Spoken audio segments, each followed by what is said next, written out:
자, 시작 들어갑니다. 또 주목사님 또 안 들으셔가지고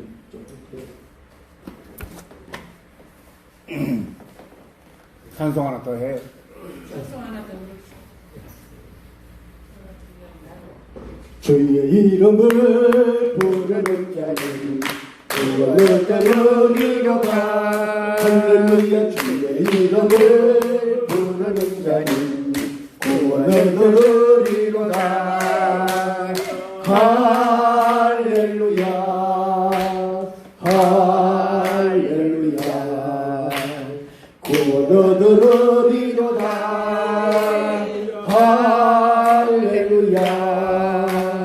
할렐루야. 구원을 얻으리로다. 제가 이번에 서울서 내려와가지고 오늘 3박 했잖아요, 어제. 근데 이틀 밤을 완전히 잠을 못 잤고 어제도 완전히 잠을 못 잤어요. 아주 10분도 못 잤어요. 저는 이상하게 커피만 마시면 아예 올라갈게요. 그런데 굉장히 건강하시네요. 뭐 그 모습만 건강해 보이지. 아, 건강 엄청 좋으시네요. 우리는 눈도 못 떠요. 제가 그 잠깐을 이용해서 제 건강의 비법을 그러면 제가 잠깐 소개할게요. 저는 헬스클럽을 안 갑니다. 헬스클럽을 안 가고 제 집에서 제 침대 위에서 운동을 1시간 반 합니다.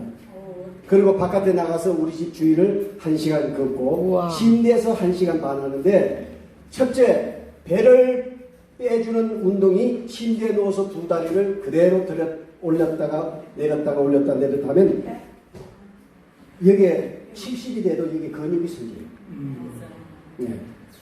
그리고 누워서 자전거를 타세요. 그러면 우리 다 6학년 이상 된 분들은 이제 나이 들면 무릎이 관절이 이상이 오잖아요. 누워서 자전거를 타면 그렇게 관절에 좋습니다. 이건 제가 체험한 거니까 6년째 지금 하고 있어요. 그래서 누워서 꼭 그렇게 하시고, 그 다음에 한쪽 다리씩 이렇게 누워서 들어 올리면은 이 하체가 열심해져요. 그래서 옷을 입어도 맵시가 나요. 이거는 자기 몸은 자기가 관리 안 하면 안 되는 거예요. 예. 그렇게 운동을 하고, 그 다음에 발가락을 치게 하세요. 이 발가락을. 그러면 피가 순환이 잘 돼가지고 얼굴 화색이 좋아집니다. 확실합니다. 그거는 제가 6년 동안 경험한 거기 때문에. 그 다음에 엎드려가지고 허리 운동을 하는데, 그거는 나중에 이제 끝나고 나서 시범을 한번 보여드려야만 여러분들이 이해할 것 같아요. 그렇게 해서 침대 위에서 1시간 반을 운동을 해요. 6년째 하고 있는데, 이제 바깥에 나가서 친구들, 목사님들 만나면 다 의아해하죠. 아, 건강해졌네. 그러면 뭐 내 건강하는데 당신들이 뭐 밥 한 끼 사주냐? 자, 시작합니다. 네. 신약은 이제 사복음서가 마태복음, 마가복음, 누가복음, 요한복음이 있습니다. 그러면 마태복음에는 예수님의 그 활동이 무엇이었냐? 직임을 성취하러 오신 거예요. 직임 성취. 그 다음에 마가복음은 신분을 성취를 합니다. 누가복음은 사역을 성취를 합니다. 요한복음은 본성을 성취를 합니다. 자, 오늘 제가 시간상 사복음서 중에서 이 직임 성취에 대해서 제가 말씀을 드릴게요. 자, 그러면 마태복음은 예수 그리스도의 탄생이 제일 먼저 나오죠. 요게 1장에서 4장까지 나오죠.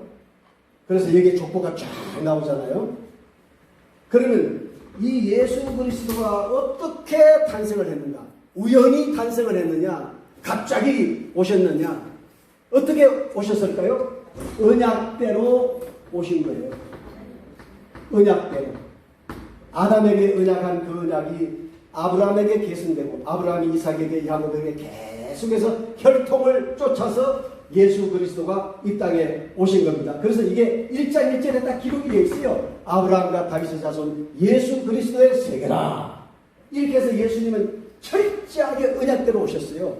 그런데 그 성경을, 구약 성경을 읽어보면 이 사단이요, 예수님의 그 혈통을 끊으려고 아담에게 접근을 했고, 가인에게 접근을 했고, 또 애굽에 있는 이스라엘 백성들에게 접근을 했고, 그 다음에 아수르를 통해서, 바벨론을 통해서 끊임없이 사단은 예수의 혈통을 자르려고 구약 성경에 아주 상세하게 나와 있습니다.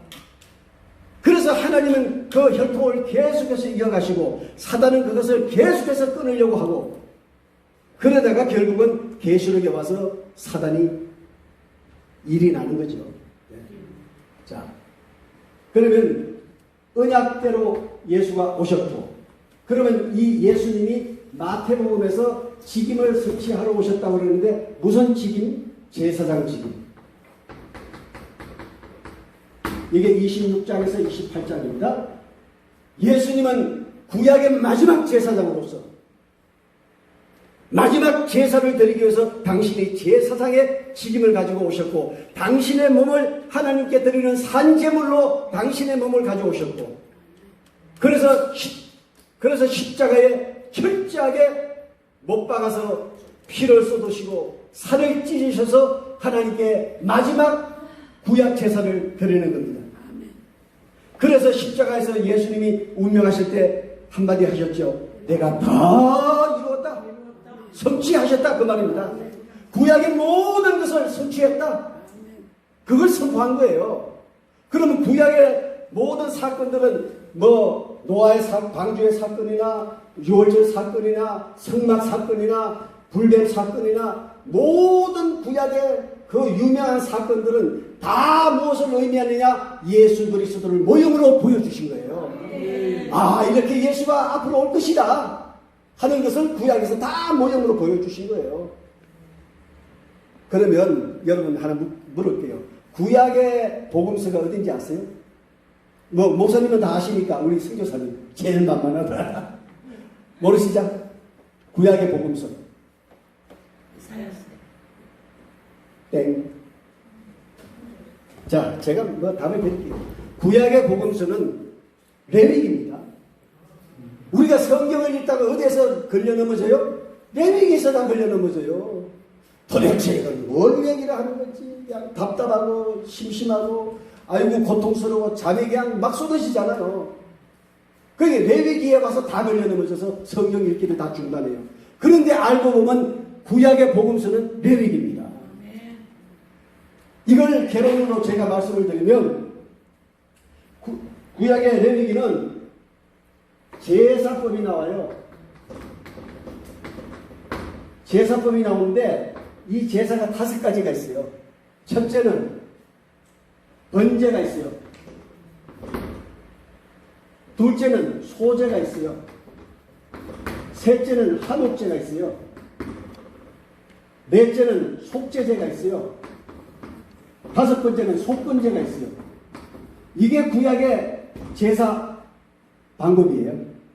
제사가 5가지 제사가 있어요. 그러면 번제, 소제, 화제는 이거는 하나님께 감사해서 드리는 제사야. 그리고 이 제사는 드리는 날은 모든 사람이 잔치야. 그런데 속죄에 딱 들어오면 굉장히 엄격해집니다. 왜? 나의 죄를 대신 드리는 제사가 속죄이기 때문에. 그러면 속죄 드릴 때 우리가 구약에 보면은 그 상세한 설명이 안 나왔는데 제가 이스라엘 가서 공부를 해보니까 이야, 난 그거 가서 정말 놀랐어요. 실제로 구약시대에 제사 드리는 것을 실제로 행하고 있는 거예요. 어떻게? 내가 기른 짐승 소나 양을 흠없이 길러가지고 이거를 고이 성전에 데려옵니다. 오다가 도중에서 얘가 삐끗해가지고 저른다. 피가 났다. 너 다시 가지고 돌아가야 돼. 그래가지고 온전한 것을 가지고 들어오면 제사장이 그 사람의 제목을 다 물어가지고 제사장이 그 짐승에다가 안수를 해요. 그 안수는 이 사람의 죄를 짐승에다 다 이관을 시키는 거예요. 그리고 그 짐승을 목사님 누가 잡아요? 제사장. 아니죠. 그 우리가 다 옛날에 그렇게 알고 있었습니다. 죄를 짓고 짐승을 가져온 사람의 그 짐승을 잡는 것은 제사장이 잡는 것이 아니고 그 본인이 잡아요. 그러면 제사장이 이제 잡는 법을 알려줘요. 딱 짐승의 세 군데를 얘기를 해줍니다. 미간, 또 동맥, 심장. 이 세 개 중에 당신 어디를 찌를 것이냐. 그러면 이제 결정을 해요. 그럼 난 미간을 찌르겠다. 그러면 기구를 줍니다. 그러면 그 죄를 지은 사람이 직접 그 양을 잡아야 돼요. 그런데 전문가들은 한 번에 죽일 수가 있어요. 우리 같은 사람은 20번, 30번 찔러야 소가 죽어요. 그러면 그 피가 낭자해가지고 자기 얼굴에 옷에 다 묻습니다. 왜 하나님이 그렇게 하게 하셨을까? 죄가 이렇게 무섭다. 너희가 이 죄를 깨달으면 다시는 죄를 짓지 말라. 그런 뜻에서 하나님이 철저하게 그걸 다 계획하셨던 거예요. 그런데 이것이 나중에 타락해가지고 예수님 이 땅에 오신 그 시대를 보면 전부 도벌꾼이 다 있었잖아요. 돈 받고. 그러니까 뭐 이건 제사가 아니에요. 그래서 속죄는 바로 우리의 죄를 계속해서 이 양에게 직접 본인이 잡는 거고, 이 속건죄는 하나님 앞에 손해를 끼쳤다, 내가 이웃에게 손해를 끼쳤을 때 5분의 1의 재물을 더해가지고 하나님께 드리는 겁니다. 그래서 이 제사는 5가지예요. 5가지. 이 레위기에 이게 나와 있고요. 그 다음에 거룩이라는 말씀이 나오지요. 내가 거룩하니 너희도 거룩하라.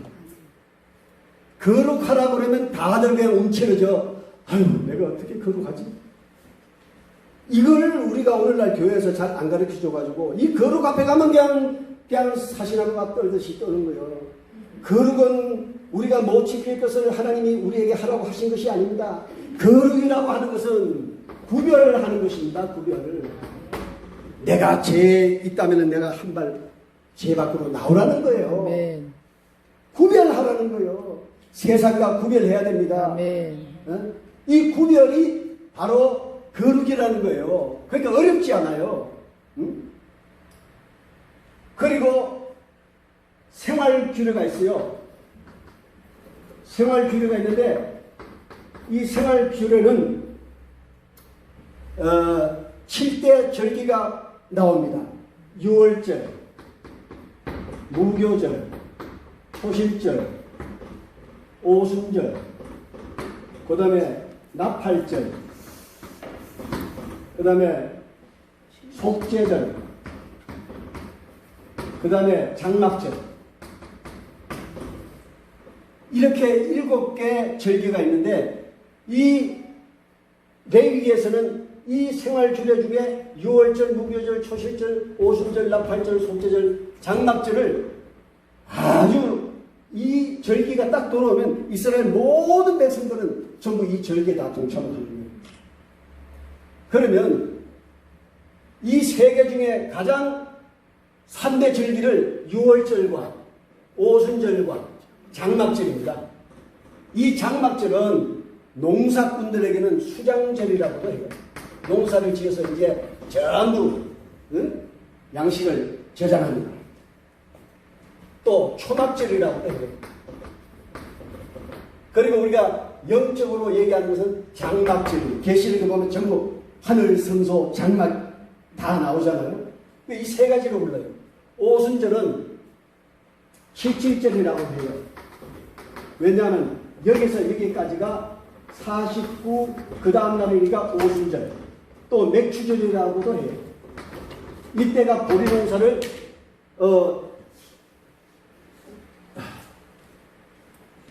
수확하는 때니까 맥추절이기도 합니다. 그러면 오순절은 우리가 신약에 보면 예수님이 십자가에 죽으시고 사흘 만에 부활하셔서 세상에 며칠 계실게요? 40일 계셨죠. 그리고 올라갈 때 뭐라고 약속했어요? 내가 아버지께 가면 너희에게 몇 날이 못 되어 성령을 보내느라 가시고 며칠 만에 성령이 왔어요? 열흘 만에. 그래서 40일 플러스 10일 하니까 50일 오순절이 딱 성령이 온 거예요. 그래서 오순절이라고 그런 거예요. 구약 사람들은 오순절이라고 하면 이해를 못했어요. 그 사람들은 7.7절, 맥주절 이것만 기억하지. 근데 우리가 신약까지 포함해 보니까 바로 오순절이 그렇게 의미가 있는 거예요.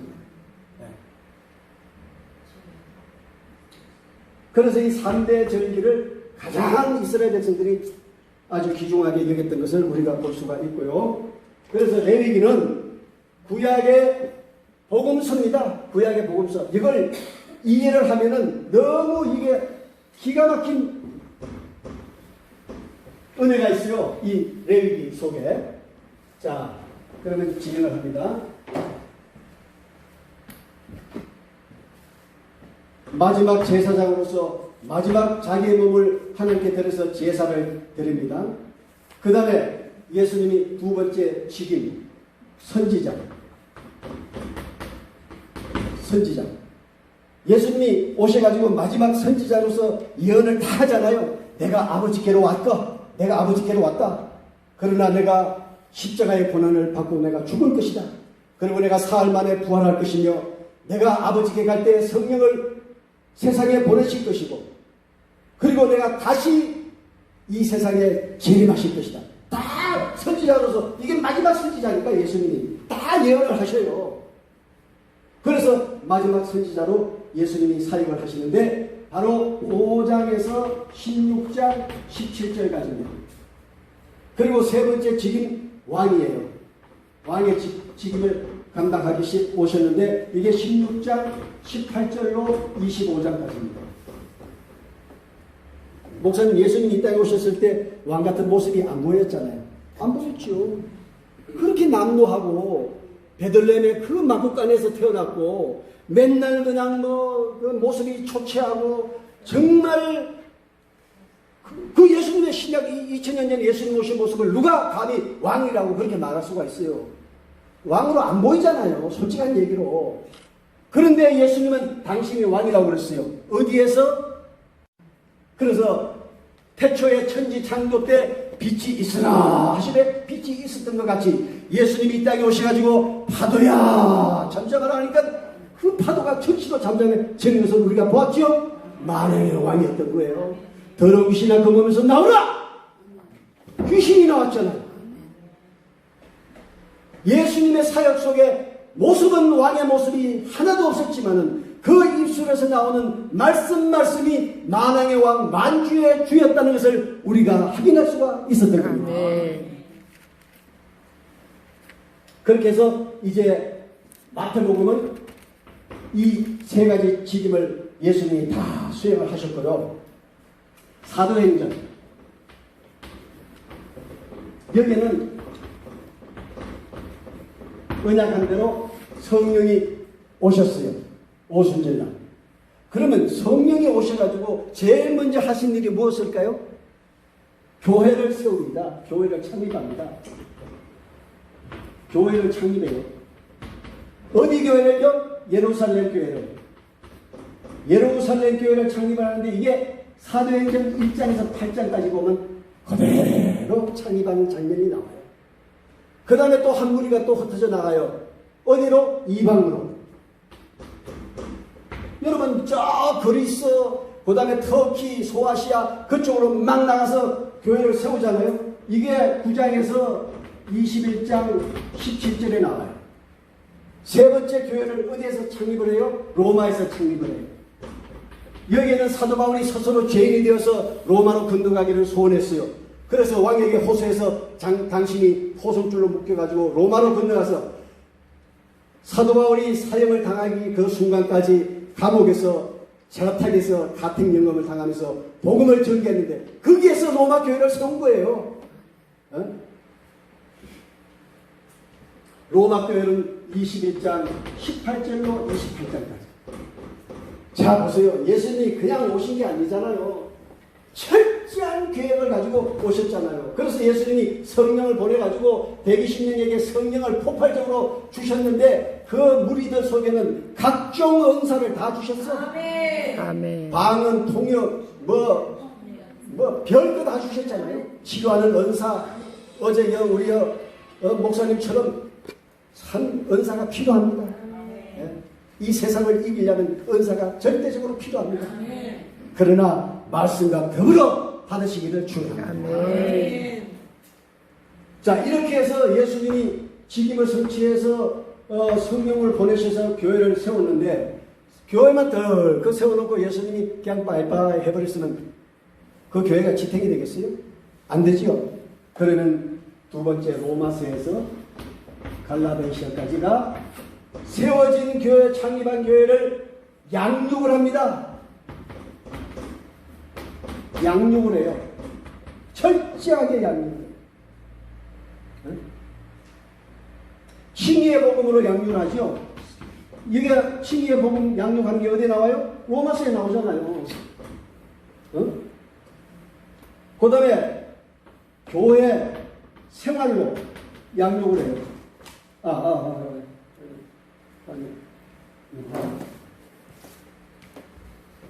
건덕의 복음으로 양육을 합니다.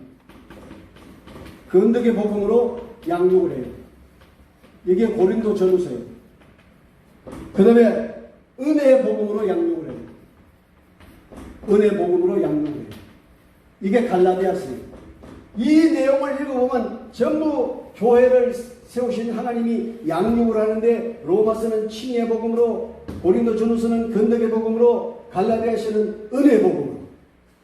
그래서 로마서 1장 1절로 17절까지가 칭의에 대한 선언이 쭉 설명이 돼요. 그 다음에 1장 18절에서 3장 20절까지는 불의한 죄에 대해서 전부 나와요. 얘기가. 그 다음에 3장 21절에서 11장까지는 하나님의 현년에 대해서 쫙 기록이 나와요. 그 다음에 12장에서 16장까지는 신령한 예배 생활에 대해서 쫙 설명을 하고 있어요. 정말 요걸 알고 성경을 읽으면은 완전히 이건 왔다지, 왔다요. 그냥 모르고 성경을 읽으면 제가 그렇게 경험을 했듯이 아무리 읽어도 이게 뭔 내용인지 몰라. 그런데 이렇게 개론을 공부하고 읽으면 그냥 쏙 들어오는 거야. 이 뜻이었구나. 하나님이 이런 계획을 가지고 있었구나. 너무 즐겁죠. 성경 읽는 것이, 공부하는 것이. 네. 그렇게 해서 교회를 창립해서 교회를 양육해놓고 세 번째는 교회를 무장을 합니다.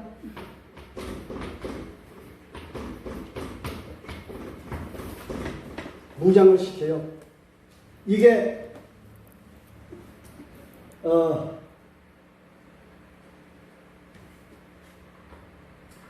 이게 정신이 아무나 에베소에서 빌레몬까지 교회를 하나님이 무장을 시킵니다. 그런데 진리의 말씀으로 무장을 시켜요. 진리의 말씀으로. 이게 에베소예요. 에베소 이거는 전부 진리에 대해서 나오잖아요. 그 다음에 교회 생활로 무장을 시켜요. 교회 생활로. 이게 데살로니가 전서, 디모데,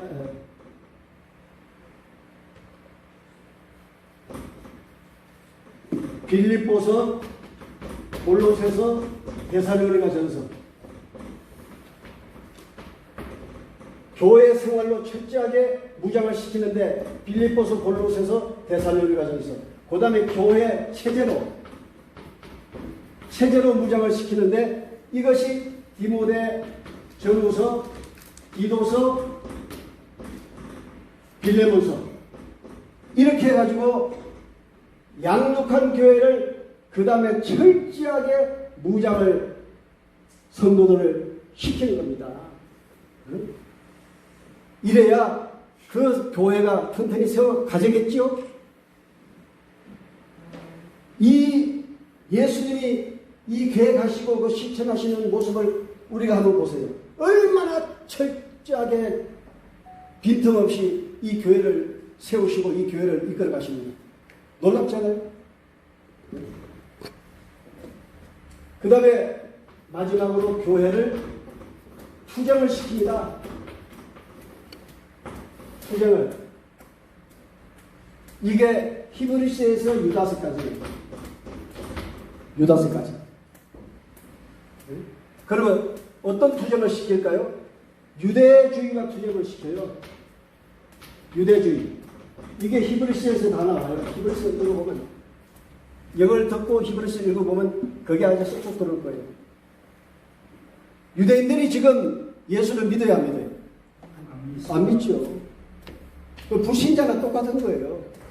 유대인들이 예수를 십자가에 못 박아 죽었잖아요. 그 대가로 2000년 나라 없는 서름을 겪다가 2000년 만에 독립을 했잖아요. 그런데도 아직도 이들이 못 깨닫고 있어요. 그 유대인들과 투쟁을 하게 하는 거예요. 그 다음에 세속주의와 투쟁을 시킵니다. 세속주의. 이게 야고보서, 베드로전서예요. 그 다음에 적그리스도와 투쟁을 시킵니다. 이게 요한 1, 2, 3 유다서예요.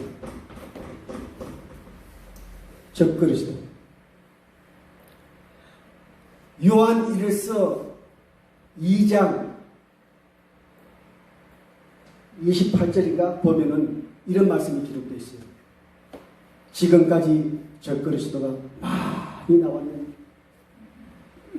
그런데 한국계 목사들은 뭐라고 얘기하는가 하면, 유럽이 지금 연합해서 거기에서 적그리스도가 나올 것입니다.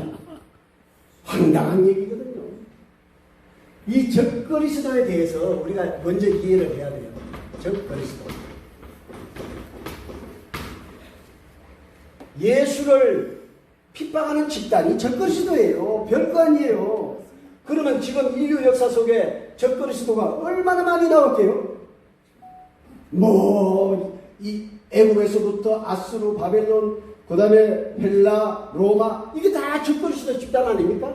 그러니까 요한 1서 2장에 보면은 많은 적그리스도가 나왔다고 했어요. 그런데 그 중에서 최후의 적그리스도가 나와 있어요. 그게 누굴까요? 그게 놀라지 마세요.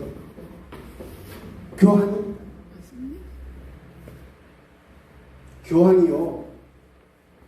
개신교인들을 얼마나 죽입니다. 제가 국립도서관에 가서 발품을 팔면서 찾아보니까 유럽 민족, 남미 민족을 무려 1억 명을 죽였어요. 교황이. 개신교인들을 화형식 목 자르고 생매장하고, 정말 열받더라고요. 목사님 진짜 열받아요.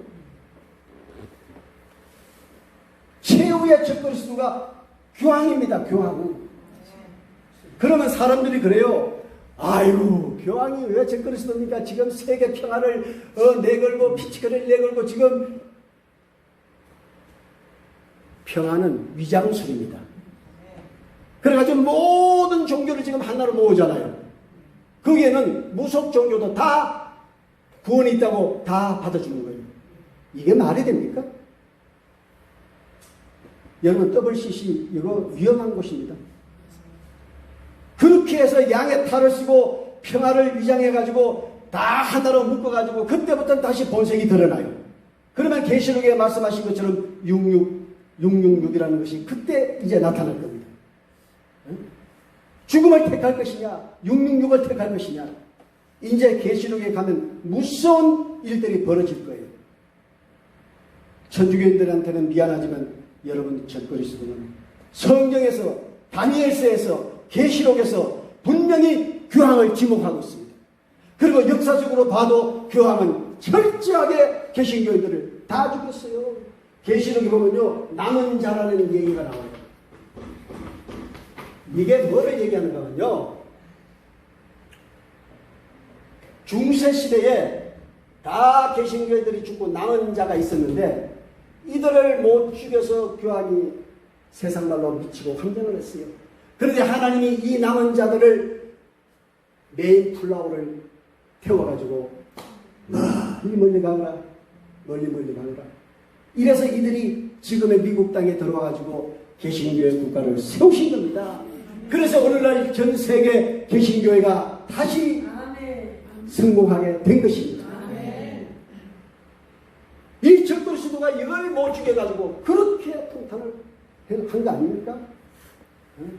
그러니까 하나님은 우리가 예수 믿고 신앙생활 하면서 목회자님들 끝장이 났다 생각할 때 그때 하나님이 역사하신다는 거죠. 네.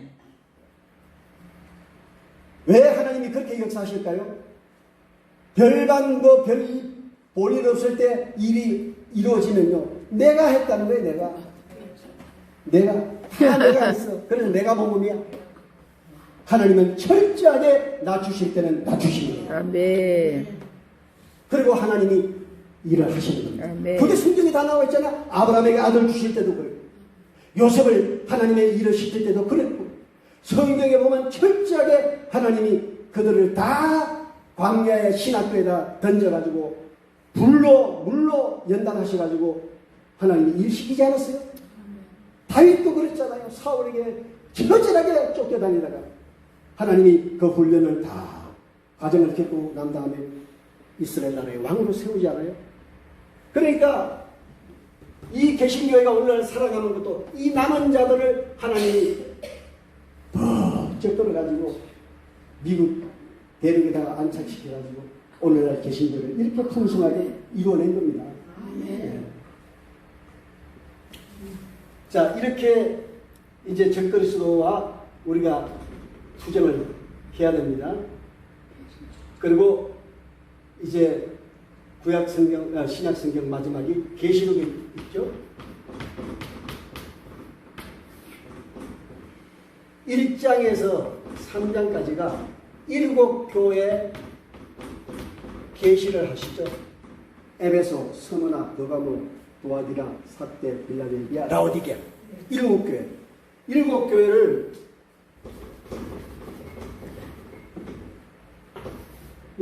여기는 에게해입니다. 에게해. 터키, 에게해. 여기 밑에 이스라엘은 지중해. 여기는 아주 폭이 좁아요. 물살이 셉니다. 여기에 반모섬이 있잖아요. 그런데 이 소아시아, 터키 소아시아에다가 우리 주님이 7교회를 세워요. 에베소, 스무나, 버가모, 도아디라, 삭대, 빌라델비아, 라오디게아 7교회를 이렇게 다 세웁니다. 그리고 이 7교회를 세상에 계신 게 대표 교회로 세웠습니다.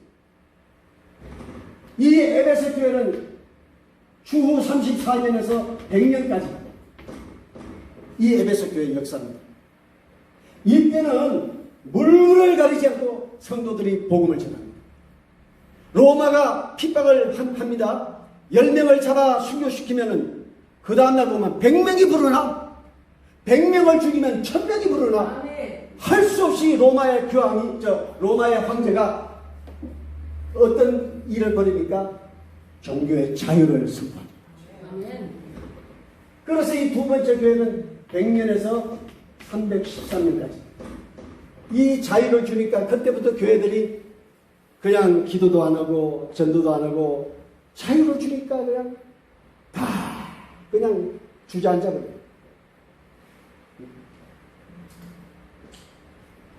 자, 일단 이 소아시아 7교회를 통해서 전 세계 개신교회 대표교회가 되어가지고 우리가 과연 어느 교회에 지금 속해져 있을까? 우리는요, 지금 요 두 교회 우리 사이에 있을 거예요. 요 두 교회 사이. 라오디게아 교회 요 사이 우리가 지금 와 있습니다. 이건 다 이미 역사적으로 다 지나갔죠. 그렇게 해서 7교회에 우리 주님이 계시를 해서 이제 나중에 2차 공부를 하게 되면 예수님이 7교회를 다 찾아가서 메시지를 전부 그 교회밖에 메시지를 다 주십니다. 그 나중에 이제 공부하시면 참 재미있습니다. 그 다음에 4장에서 7장까지가 주의 권세와 영광이죠. 권세와 영광. 이 속에는 7인이 들어있어요. 그 다음에 8장에서 11장까지가 7 나팔이 나와요.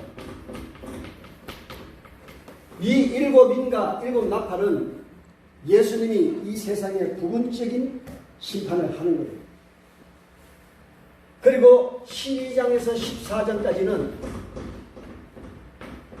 4단계 전쟁이 일어나요. 4단계 전쟁. 15장에서 19장까지는 마지막 7 재앙이 일어납니다.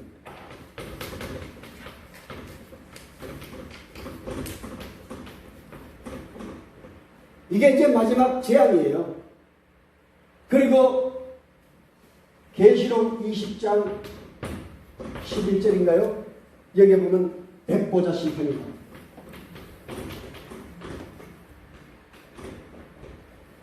예수님이 재림하시면은 모든 사단을 잡아다가 무저갱에다가 다 집어넣고 인류 역사 속에 순교한 자들, 살아있는 자들, 순교자들은 다 부활시키고 살아있는 자들은 다 변화를 시켜가지고 예수님과 지상 천년 왕국을 세우는 겁니다. 예? 그리고 천년이 끝나면 다시 무저갱에서 사단을 잠깐 내어놓아요.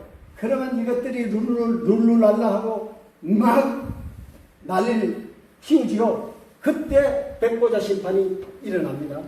그러면 백보자 심판 때는 이제 양과 염소를 가리죠. 택자와 불택자. 딱 택자와 불택자를 가르는데 택자들은 우리 예수님이 그들을 데리고 영원한 세계로 돌아갑니다. 불택자들은 그들을 예비한 영원한 불못으로 들어갑니다. 그리고 이 지구는, 이 물질 세계는 이제 흔적도 없이 사라지는 겁니다. 제가 과학자한테 물어봤어요.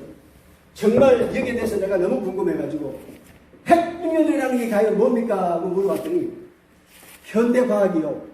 예를 들어서 이 물체 하나를 핵분열을 시키면 순식간으로 물체가 하나도 남는 게 없대요.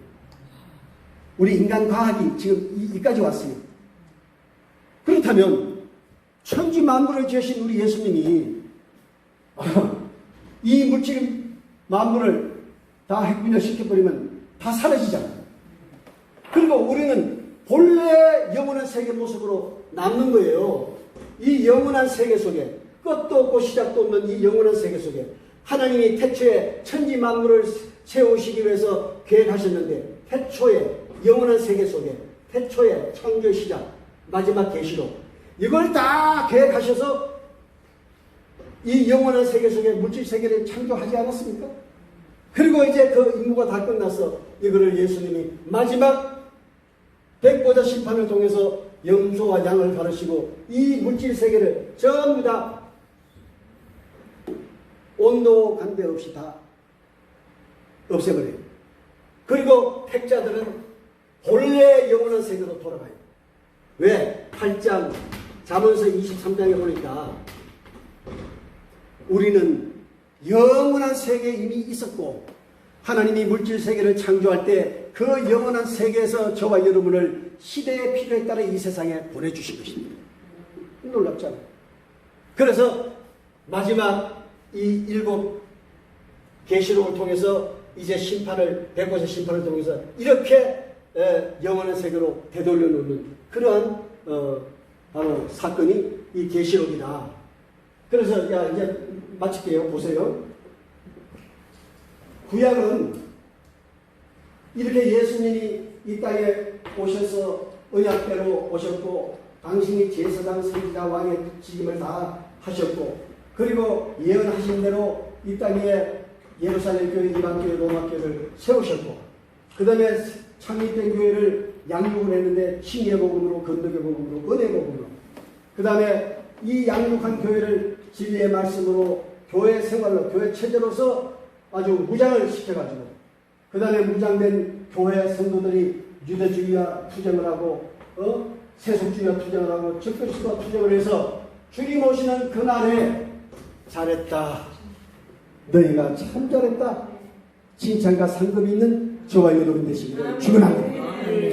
자, 이렇게 해서 제가 아주 요약을 해서 이 신구약을 말씀을 드렸는데 과연 여러분도 이렇게 남에게 교육할 수 있을까? 있습니다. 아니 신학교에 태양 맞은 나도 하는데 아니 여러분들이 왜 못해?